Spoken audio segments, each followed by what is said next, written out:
Jangan masuk campur urusan keluarga orang. Mereka lebih tahu tentang urusan keluarga mereka.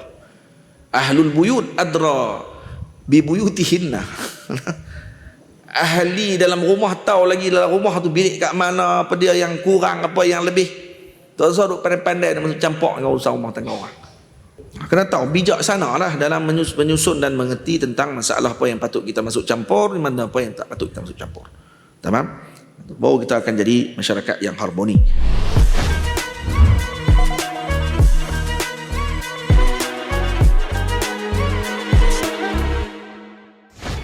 Bismillahirrahmanirrahim. Al-faslul awal. Kita masuk fasal yang pertama. Al-faslul awal, muka surat yang kedua, fi bayani huquqiz zawjain. Fi bayani huquqiz zawjati 'ala az-zawj. Pada menerangkan hak-hak isteri ke atas suami, yakni kewajipan suami maknanya. Hak-hak isteri kepada suami itu maknanya apa dia? Kewajipan suami terhadap isteri.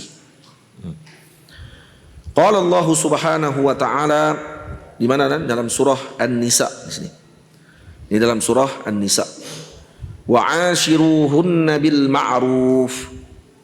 Wa 'ashiruhunna bil ma'ruf. Dengan maksud apa dia? Dan bergaullah dengan mereka dengan cara yang baik, yaitu dengan adil. Dengan cara yang baik tadi dengan adil.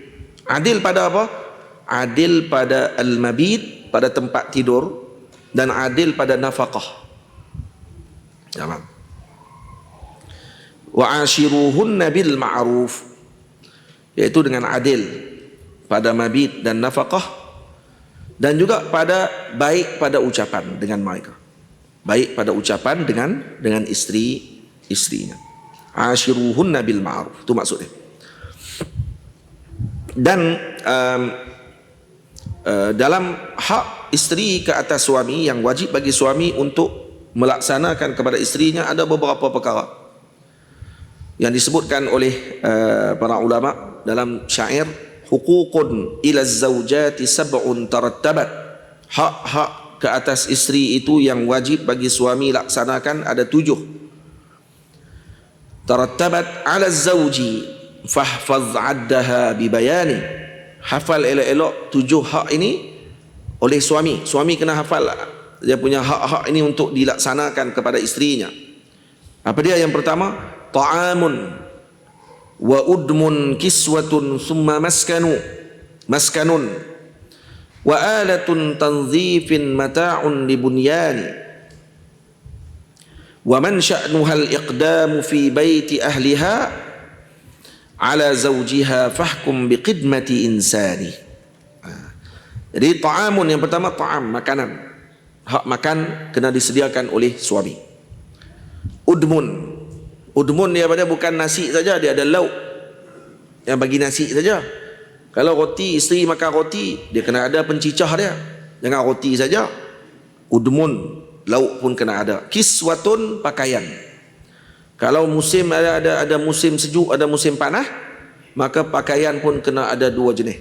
Pakaian musim sejuk kena bagi, pakaian musim panas pun kena bagi. Tapi kalau kita di Malaysia, dia udara dia sepanjang tahun sama, maka dia kena sesuaikan dengan pakaian yang diberikan kepada istrinya tersebut. Summa maskanun, kemudian tempat tinggal, dia kena sediakan tempat tinggal untuk istrinya. Kemudian wa alatu tanzifin, alat untuk membersihkan, alat untuk membersihkan diri, dan juga mata'un libunyani, iaitu alat-alat ataupun sedikit perkara yang diperlukan dalam rumah. Seperti pisau, seperti umpamanya apa, alat-alat yang digunakan untuk kegunaan isteri tadi di dalam rumah bagi kemudahan. Wa man sya'nuhal iqdamu fi baiti ahliha ala zawjiha fahkum biqidmati insani. Kalau isteri tadi sebelum kahwin, dia telah mempunyai khadim, dia ada pembantu di dalam rumah dia. Hari kita kena tengok isteri, kalau kita nak kahwin tadi, memang rumah dia ada pembantu rumah. Maka atas suami wajib baginya mencari pembantu rumah kepada isteri tersebut untuk membantu kerja rumah bagi isteri tadi, kalau dia setuju untuk menggugurkan hak tersebut, itu bagi hak isteri. Tapi kalau tak, maka kena cari. Jadi patut padangan kita lah. Tak tahu pun. Nikah dengan anak datuk, nikah dengan anak orang kaya yang memang ada dalam rumah dia tu, pembantu rumah. Dia pun dalam rumah dia masa kecil lagi hidup macam raja. Macam permaisuri. Permaisuri dah, puteri raja. Kita pergi nikah dengan dia. Jadi ni bukan filem Melayu ni. Dari istana raja duduk dalam hutan. Bawa lari perempuan tu pergi duduk lautan. Jadi kita kena hidup susah. Itu atas isteri tadi. Kalau kata dia setuju dengan hidup macam tu, tak ada masalah. Tapi kalau kata dia kata tak, dia kena ada pembantu dalam rumah dia, kena cari. Kalau dia biasa macam tu keadaan dia ketika mana di dalam rumah ibu dan ayahnya dulu, boleh. Gitu. Kemudian yang kedua disebutkan dalam Al-Quran, wa qala walahunna mislu alladhi alaihinna bil ma'ruf walirrijali alaihinna darajah. Firman Allah Subhanahu wa taala, dan bagi isteri-isteri itu hak yang sama seperti kewajipan yang ditanggung atas mereka dengan cara yang sepatutnya, dan bagi lelaki atas wanita itu satu kelebihan. Darajah tadi. Ini dalam surah Al-Baqarah ayat 228. Walahunna di sini maksudnya wa 'alal azwaji mislul ladzi lahum 'alaihinna minal huquq. Jadi ke atas isteri-isteri juga perlu melakukan kebaikan kepada suaminya. Seperti mana dituntut kepada suami untuk melakukan kebaikan kepada isteri, maka kebegitu jugalah mereka perlu melakukan kebaikan kepada suami mereka. Bil ma'ruf. Apa maksud dengan ma'ruf? Dengan mereka dengan cara yang sepatutnya tadi, seperti kewajipan yang ditanggung atas mereka dengan cara yang sepatutnya. Bil ma'ruf tadi ni. Bil ma'ruf tadi kata ulama bima yustahsan syar'an, yakni yang dipandang baik atau yang dianggap baik oleh syarak. Tamam? Jadi antaranya apa dia? Baik hubungan dengan suami dan isteri tadi, meninggalkan memudaratkan suami dan isterinya. Kena ingat ni. Orang zaman sekarang ketika kahwin tidak ada hadir perasaan ni dalam kahwin mereka. Kahwin kerana nafsu saja. Kerana dia berkenan kat perempuan tu, kerana perempuan tu cantik saja. Cantik ni pun macam-macam no? Cantik ni dipanggil subjektif. Cantik ni bukan mesti saya nampak cantik, kamu pun cantik macam tu juga. Kalau tidak orang Afrika tak kahwin. Kalau kita kata cantik tu sebenarnya putih, orang letih. Orang kulit hitam tak nikah. Ada tempat, ada negara lelaki lagi borai lagi mahal. Jadi orang lelaki kena borai lagi. Borai tu dia Masya Allah, hak tu lagi mahal.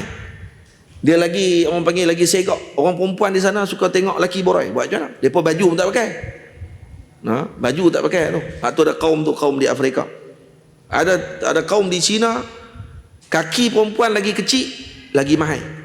Jadi waktu kecil lagi mak dia akan bubuh dekat budak ni, kaki kasutnya kecil sampai kaki dia akan jadi terkepok. Hal dia tengok tu cacat tu.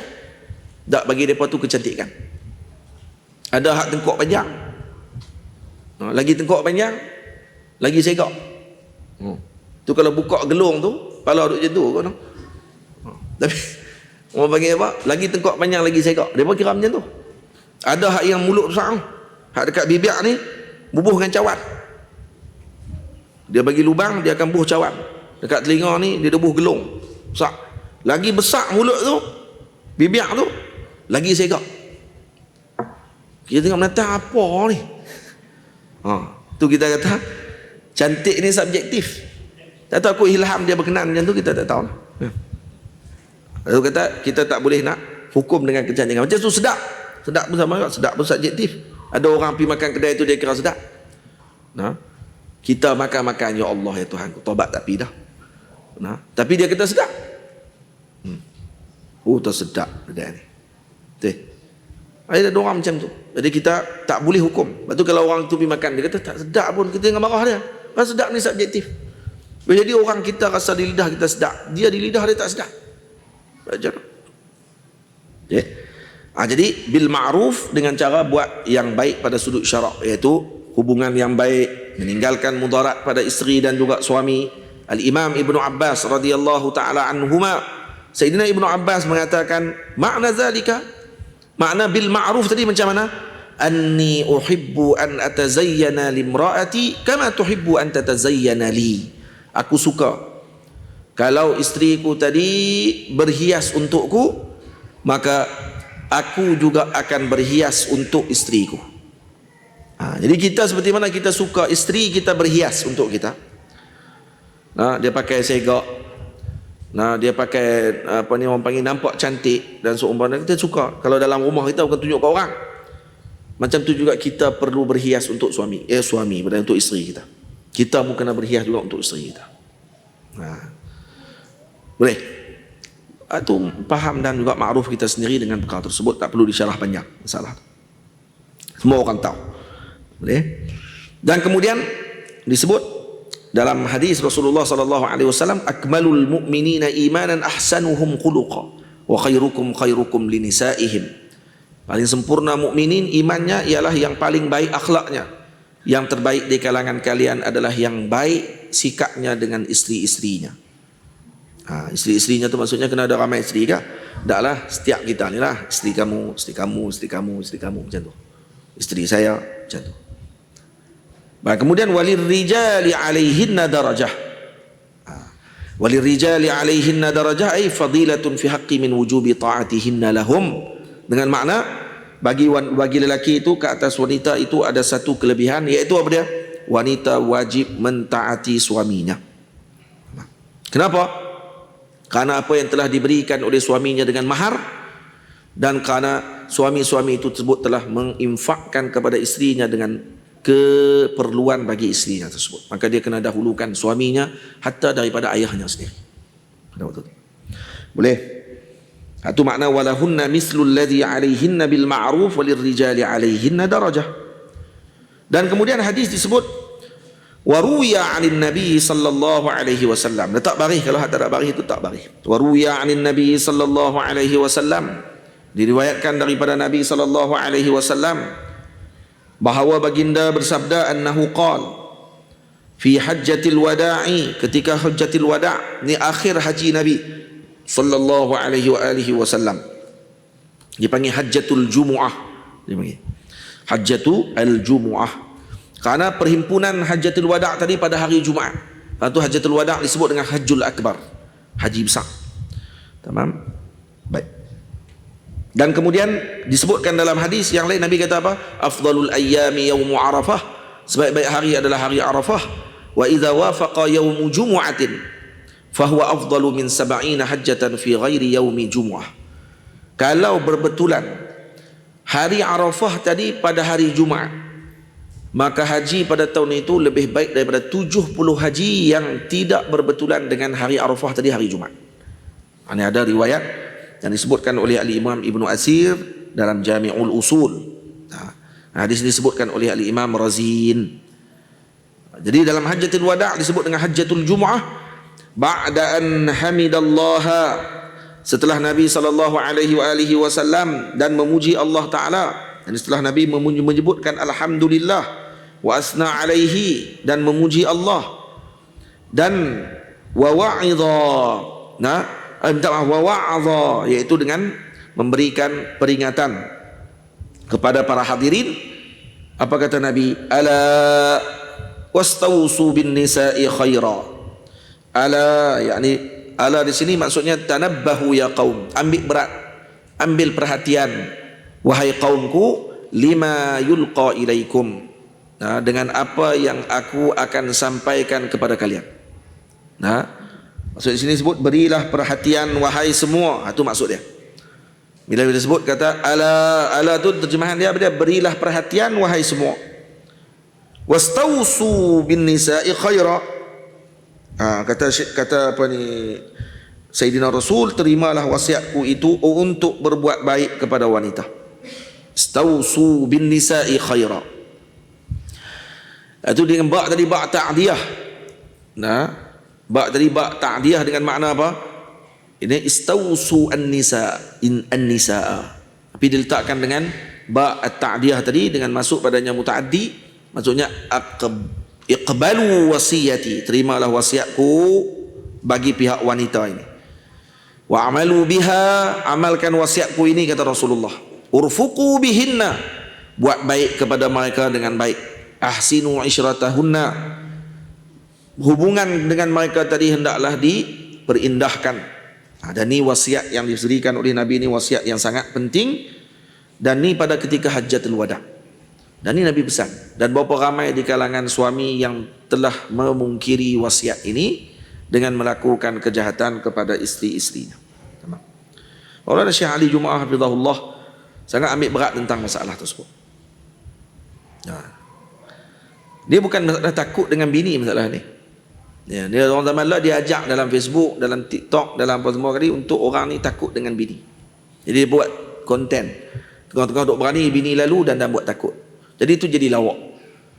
Seolah nampak orang lelaki ni macam orang panggil apa, direndah-rendahkan dengan macam tu. Jadi saya pesan kepada orang-orang hak jenis yang suka duk buat konten macam ni, tahu depa dengar ke tak ni. Untuk jangan melakukan benda-benda yang tak ada faedah macam tu. Kita sendiri merendahkan apa ni, credibility dan juga kedudukan. Ni walaupun kita suka-suka aja, sonok aja menceritakan hakikat dan realiti pada zaman lah. Faham? Kenapa orang suka dengan benda-benda yang tak ada faedah? Karena zaman lah zaman penuh dengan benda yang tidak ada faedah. Kita dilambakkan dengan benda tak ada faedah. Sebab tu orang-orang yang buat kerja tak ada faedah ni, mereka ada kedudukan dalam tempat masyarakat. Pasal balik tengok yang dapat apa ni, benda-benda orang panggil apa, diiktiraf ataupun yang paling terkenal, yang dijadikan sebagai idola anak-anak muda apa semua sekali ini, kebanyakannya adalah orang-orang yang buat kerja tak ada faedah. Kenapa? Karena jiwa mereka tidak dibimbing dengan baik. Dan kemudian bila disebut istausu bin nisa'i khaira fa innama hunna awanun indakum laisa tamlikuna. Fa innama huwa hunna awanun. Iaitu kerana apa? Sesungguhnya mereka tawanan di sisimu. Tawanan, ini asirat. Mereka tawanan di sisimu. Kenapa mereka dikira sebagai tawanan? Al-Imam Ibnu Asir menyebutkan asyara dalam Dalilul Falihin. Dalam Dalilul Falihin syarah kepada Riyadhus Salihin, asyara bihi ila annahu muhtamilun li kaunihi min babit tasbih. Jadi nak menunjukkan kata mereka ni kal asir, seperti yang ditawan. Dia tak boleh buat apa dah. Bila seorang isteri dibawa balik ke rumahnya oleh suaminya, maka dia seperti tawanan di dalam rumah suaminya. Kalau suami dia letakkan syarat-syarat yang kadang-kadang boleh menyusahkan diri wanita tersebut, ada benda kadang wanita tadi kena ikut. Jadi sebab tu ashiruhunna bil ma'ruf. Sebab tu suami kena tahu juga realiti kehidupan masyarakat zaman ini, dan seumpama dengannya. Jadi agar tidak akan berlaku pertentangan dengan realiti. Baik. Mereka ni adalah awan asirat indakum. Al-awan di sini kita sebut tadi jamak kepada aniyah. Awan jamak kepada aniyah. Itu dengan sirah muntahal jumu'. Awan ini dimaksudkan dengan aliyah dengan maksud mahbusah. Mereka itu duduk di dalam rumah, maksudnya mahbusah, yang terkurung dalam rumah di sisi suaminya, maksudnya terkurung dengan sebab dia kahwin, maka dia telah mempunyai tanggungjawab. Sebab tu ada sebagian orang perempuan dia tak mau kahwin. Kenapa? Karena dia kata kalau kahwin, dia kata banyak benda dia tak boleh buat dan banyak sangat halangan yang dia akan terhalang, maka dia nak enjoy, kata dia dulu. Tapi kalau orang perempuan dah kahwin, maka ketika tu dia ada tanggungjawab. Maka dia kena tahu tanggungjawab tu dengan baik. Baru dia akan jadi orang perempuan yang diredai oleh Allah Azza wa Jalla. Sebab tu dalam sebahagian riwayat lagi sebut fa innahunna awar. Awar dengan ra, jamak kepada ariyah. Jamak kepada ariyah iaitu pinjaman.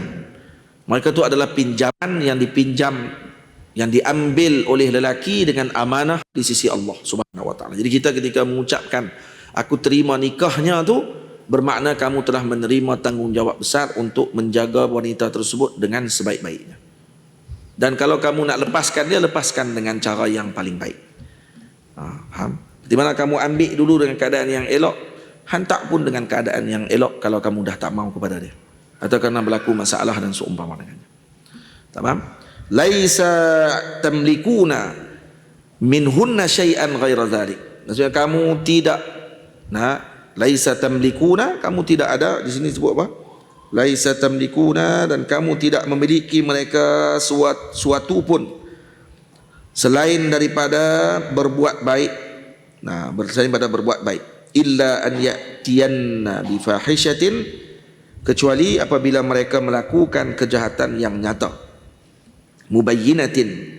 Fa in fa'alna fahjuruhunna fil madaji'i wadribuhunna. Dan jika mereka berbuat demikian, yakni berbuat benda yang jahat yang nyata tadi, iaitu nusyuz dan seumpama dengannya, nanti kita akan tengok, iaitu fahishatin tadi dengan makna nusyuz, mereka berlaku nusyuz. Maka ketika tersebut mubayyinah, nusyuz yang zahir, dia nampak jelas dia punya tanda nusyuz tadi. Kalau mereka melakukan nusyuz tadi, fahjuruhunna. Apa dia nusyuz, nanti kita akan tengok. Fahjuruhunna fil madaji', maka hendaklah kamu berpisah dengannya daripada tempat tidur. Jadi tidak tidur bersama maksudnya. Jadi ini termasuk al-hajr, dipanggil memulaukan isteri. Kerana isteri tadi selagi mana tidak kembali bertaubat dan tidak kembali semula untuk minta maaf dengan suaminya, maka suami tadi boleh untuk memulaukan isterinya daripada tempat tidur, tidak tidur sekali, dan ni tidak ada penghujung. Ada had tak berapa hari kita tak tidur dengan suami isteri tadi? Tidak ada had. Hatta disebutkan kata walaupun sampai sinin, bertahun-tahun sekalipun, sampai bertahun-tahun, sampai macam tu. Sebahagian ulama kata paling hujung tempoh untuk orang tadi tidak tidur dengan isterinya ialah sebulan. Baik, ni tidak buat apa ni? Tidak tidur sekali aja, bukan tak cakap. Cakap, tidur tidak. Cakap, cuma tidur saja, tidak dengan isterinya pada ketika itu. Boleh. Wadribuhunna darban ghaira mubarrih. Dan kemudian apa dia yang disebut? Wadribuhunna. Setelahnya pukul mereka, pukulan yang tidak mencederakan. Kemudian tidak mencederakan. Syarat dia pukulan tadi mesti pukulan yang tidak mencederakan, iaitu seperti mematahkan tulang ataupun meninggalkan parut pada tubuh. Faham? Tak boleh pukul yang macam tu. Jadi tak boleh pukul dengan pukulan yang boleh menyebabkan kerosakan dan juga cedera kepada isteri tersebut. Jadi cukup kalau kata ambil hujung mindil, hujung kain pengelap mulut tu, hujung tu ya tibai, itu pun sudah dikira memukul pada waktu tu. Ataupun ambil kayu sugi, pukul. Bukan ambil kayu baseball, kayu sugi je. Pukulan tadi hanya sekadar untuk mendidik, bukan untuk mematahkan dan membunuh. Dia petah lagi kalau pergi tendang, terajang, tumbuk, tampak muka. Nabi SAW tidak pernah menampar wajah seseorang melainkan ataupun memukul wajah seseorang melainkan ketika peperangan. Waktu perang je Nabi akan angkat ke arah muka. Tapi lain daripada tu, Nabi tidak pernah mengangkat tangan Nabi SAW ke wajah seseorang pun. Apatah lagi isteri Nabi SAW, anak-anak Nabi SAW. Itu. Fa in ata'nakum.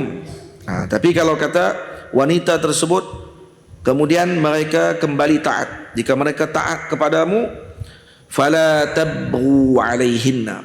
Fala tabghu ay la tatlubu, jangan kamu mencari jalan, jangan kamu meminta ke atas mereka itu sabilan. La tabghu alaihinna sabila, dan itu jangan minta jalan untuk apa?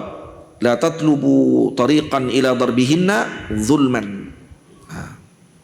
Jadi maksudnya seolah-olah kita anggap kata macam benda yang salah dia buat tadi ni, kalau mereka dah minta maaf, dilupakan. Karena at-taibu minaz zambi kaman la zambalah. Orang yang bertaubat daripada dosanya seolah-olah dia tidak ada dosa pada waktu tersebut. Ala, kata Nabi, ni ada lagi tambih.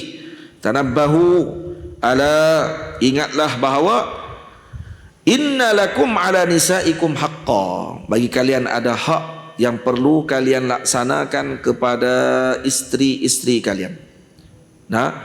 Fahaqqukum alaihinna fala yuti'na firasyakum man takrahuna.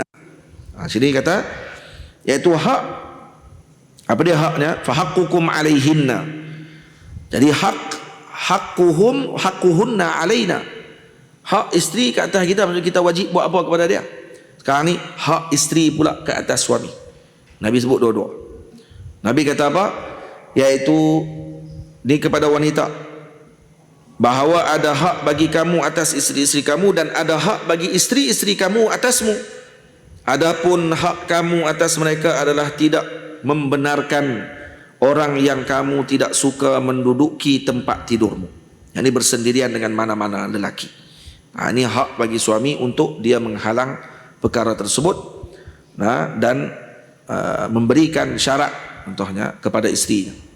Tak boleh siapa-siapa mendekati isterinya tadi tanpa izin dirinya. Maksud mendekati sini pada sembang ke, hatta lagi masuk dalam rumah. Apatah lagi lebih buruk daripada tu duduk di atas katil suaminya.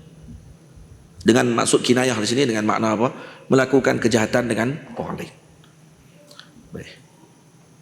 Dan kemudian dia kata di sini, fahaqqukum alaihinna alla yuti'na firasyakum man takrahuhunna wala ya'zanna fi buyutikum liman takrahuna. Dan maksudnya lagi juga tidak mengizinkan orang yang tidak kamu suka masuk ke dalam rumahmu. Ini antara hak bagi seorang suami ke atas isterinya. Dia tidak boleh, kalau dia tidak membenarkan bagi isterinya masuk seseorang ke dalam rumah yang dia tidak sukai, maka si isteri tidak boleh memasukkan seorang yang suaminya tidak suka ke dalam rumah. Kena minta izin dulu, tanya dulu. Ni ada kawan ni mai, tahu kata abang tak suka kat dia. Walau abang dia, walau adik dia, walau ayah dia, walau ayah dia. Suami tak suka kat pak mentua dia, pernah berkelahi. Lepas tu dia habaq pak mentua, mai orang suruh bagi dia masuk. Tak itu berkelahi. Isteri kena ikut siapa waktu ni? Ikut suami dia. Apa? Boleh. Jadi itu kena tahu hak pada waktu tersebut. Hak dia dengan suami dia. Ini bukan kita cerita suruh buat macam tu. Kita kata sekarang ni hukum. Jadi hukum isteri wajib ikut suaminya pada ketika tersebut. Hatta kalau dia tak suka ketika tadi. Berlaku pada zaman Nabi SAW. Seorang sahabat keluar berniaga. Dan isterinya dipesan oleh suaminya jangan keluar daripada rumah melainkan dengan urusan rumah saja. Beli barang, semua sekali. Dan jangan lawat ayah kamu. Karena dia ada krisis dengan ayah kepada isterinya. Ada sikit krisis dan dia tidak benarkan isterinya tadi melawat ayahnya. Dan ayahnya jatuh sakit. Ayah perempuan tadi jatuh sakit. Ayah sahabiah tadi. Perempuan, wanita ini hantar surat pada Nabi. Hukum berkenaan dengan dia nak keluar melawat isteri, suami ayahnya yang sedang sakit. Maka Sayyidina Rasul SAW kata, taat kepada suamimu. Yang dia sebutkan tadi. Maka isteri tadi taat, tidak keluar, dan sampai berita ayah dia meninggal. Dan dia tidak keluar daripada rumah juga untuk melawat ayahnya. Tak tahu. Karena suami dia kata jangan keluar kata melawat. Dan kemudian dia hantar surat lagi kepada Nabi, ya Rasulullah, ayah saya meninggal hari ini. Adakah boleh saya melawat jenazahnya? Kata Sayyidina Rasul, taat suamimu. Gitu. Dan selepas tu, selepas dikebumikan jenazah, tak lawat ayah dia. Maka setelah tu Nabi SAW mengirimkan utusan memaklumkan kepada wanita tersebut, bagi tahu kata, absyiri, berita gembira kepada kamu, ayahmu diampunkan Allah dengan taatmu kepada suamimu. Kita nampak pada zahir. Dan kita bukan tahu urusan rumah tangga orang. Jadi jangan campur. Orang zaman lah ni dia suka kalut. Semua benda dia nak campur. Rumah tangga orang dia campur. Kalau suami marah dekat dia suka viral lah ni. Suka viral. Benda semua nak viral. Nah. Orang suami marah dekat isteri dia nak viral juga. Nah, orang marah kat anak dia kena viral juga. Jadi semua kaki viral ni masalah. Nah, kemudian buat apa ni? Orang panggil seronok. Nak bagi orang panggil apa? Nak bagi dapat view, nak bagi orang tengok, nak bagi apa semua sekali. Kena tinggal perangai yang tak ada faedah ni. Sia-sia. Nah, suka ni. Ada orang lah jenis tu nak. Jadi apa-apa sikit lah. Handset ni awal lah. Rakam. Kita kena tak terfikir. Dia boleh dah siap dah. Tekan video tu, rakam dulu. Hak tu dulu dalam kepala otak dia. Nah. Kita kalau jadi apa-apa kan, tak teringat ni handset ni kita. Tak, dia hak tu dulu. Tak boleh. Kereta depan duk musim-musim pun dia rakam dulu. Jenis tu. Lepas tu duk sembang. Tu dia. Kepala otak ha. Hampir dekat. Lepas tu vroom accident. Presiden kata dah. Lepas tu hang buat datang apa? Kau lah nak pergi horn bagi sampai kawan tu sedang. Kau lah nak buat apa-apa cara nak bagi dia takkan berlaku macam tu ni. Sono. Rakam dulu. Perangai jenis ni. Aku pun heran. Nah, bila yang berlaku perangai macam ni? Bila ada handset jenis ada rakaman tu. Masa 3 sekupang dulu tak ada nak rakam. 3 sekupang dulu ni zaman Nokia. Apa ni Butterfly. Dia ada game satu ya. Game kereta. Game kereta tu buat macam mana? Ni tak macam tu main. Yang macam tu. Game kereta. Dengan game ulang. Masa tu je. Masa tu buat apa? Tak ada boleh rakaman apa lah. Kalau rakaman macam tu kalau nak jumpa boleh. Tu rakaman hantu zaman dulu, rakaman Bigfoot. Semua video kamera Nokia 3 sekupang. Nampak Bigfoot lautan kan, nampak samak-samak jalan tu. Tu biasanya rakaman tu. Tapi kalau bak mengata ke orang, video dia jelas. Nampak ada nombor plate ni. Ni perangai orang zaman lah yang luar biasa. Jangan masuk campur urusan keluarga orang. Mereka lebih tahu tentang urusan keluarga mereka. Ahlul buyut adra bibuyutihinna. Ahli dalam rumah tahu lagi dalam rumah tu bilik kat mana, apa dia yang kurang, apa yang lebih. Tak usah duk pandai-pandai nak masuk campur dengan urusan rumah tangga orang. Boleh. Ini masuk campur rumah tangga orang apa semua tu jadi kacau. Kecuali lah berlaku kekasaran, kekejaman dan seumpama dengannya tu yang kita kena ambil berat lah. Kita bukan ambil berat tu pun bukannya, maksudnya kita kena menghalang benda tu daripada berlaku yang lebih buruk. Kena tahu bijaksana lah dalam menyusun dan mengerti tentang masalah apa yang patut kita masuk campur, mana apa yang tak patut kita masuk campur. Tamam? Baru kita akan jadi masyarakat yang harmoni. Dan kita tak kalut dengan urusan orang. Baik. Wala ya'zanna fi buyutikum liman takrahuna. Ala kata Nabi sallallahu alaihi wasallam, ala wa haqquhunna 'alaikum an tuhsinu ilaihinna fi kiswatihinna wa ta'amihinna. Dan kata Nabi sallallahu alaihi wasallam, dan manakala hak mereka ke atasmu, ingatlah. Ala ni bila sebut ala aja, ingatlah. Berilah perhatian wahai semua. Nabi sallallahu alaihi wasallam ulang Kalau Nabi sambung sekali saja semua cukup dah. Tapi Nabi ulang kembali tambih tadi. Ada tu tambih, ala tu diulang 3 kali. Untuk apa? Untuk bagi perhatian benda tadi berasingan. Maka Nabi kata, manakala hak mereka ke atasmu adalah kamu memberi kebaikan kepada mereka. Ini bentuk nafkah pada pakaian dan makanan mereka. Jadi kalau kamu ada hak, kamu jangan masukkan orang yang saya tak suka dalam rumah saya. Jangan kamu khianati hubungan kekeluargaan kita. Macam tu. Dia faham? Maka dia tak syarat-syarat macam tu. Kamu kena buat baik kepada dia. Bagi yang baik kepada dia. Pakaian kepada dia, makanan kepada dia, apa yang diperlukan dalam kehidupannya, sekadar yang mampu dilakukan oleh suami tersebut. Dan kewajipan nafkah tersebut yang diberikan kepada istrinya dengan pakaian, dengan makanan dan seumpamanya ketika ketiadaan nusyuz. Ketika nusyuz tak wajib bagi. Mengikut hari nusyuz tu. Hari nusyuz tak bagi. Tak ada makanan hari itu untuk diberikan dan tak wajib bagi suami bagi. Tapi kalau suami bagi juga tak wajib. Tapi suami bagi juga. Yang ni suami yang akhlaknya mulia. Walaupun istrinya buat jahat kepadanya, tetap dia melayani istrinya tadi dengan baik. Ini dalil kepada akhlak yang mulia. Walaupun pada hukum dia tak bagi pun tak apa. Tak berdosa pada waktu tersebut. Sebab tu suami kena ambil kira semua benda tersebut. InsyaAllah minggu akan datang kita akan sambung perbicaraan dan perbahasan tentang masalah tersebut pada hadis yang seterusnya. Wa qala sallallahu alaihi wasallam, haqqul mar'ati 'ala az-zawj an yut'imaha idza ta'ima wa yaksuha idza iktasa wa la yadriba al-wajha wa la yuqabbih wa la yahjur illa fil mabit. Wa la yahjura illa fil mabit. Nanti kita akan baca pada minggu akan datang insya-Allah taala. Ini awal ini kenaan dengan hukum hakam dan juga hadis-hadis Nabi tentang hak suami ke atas isteri, yang wajib suami hak isteri ke atas suami, yang wajib suami laksanakan ke atas isteri-isterinya. Tamam? InsyaAllah kita akan sambung pada minggu akan datang.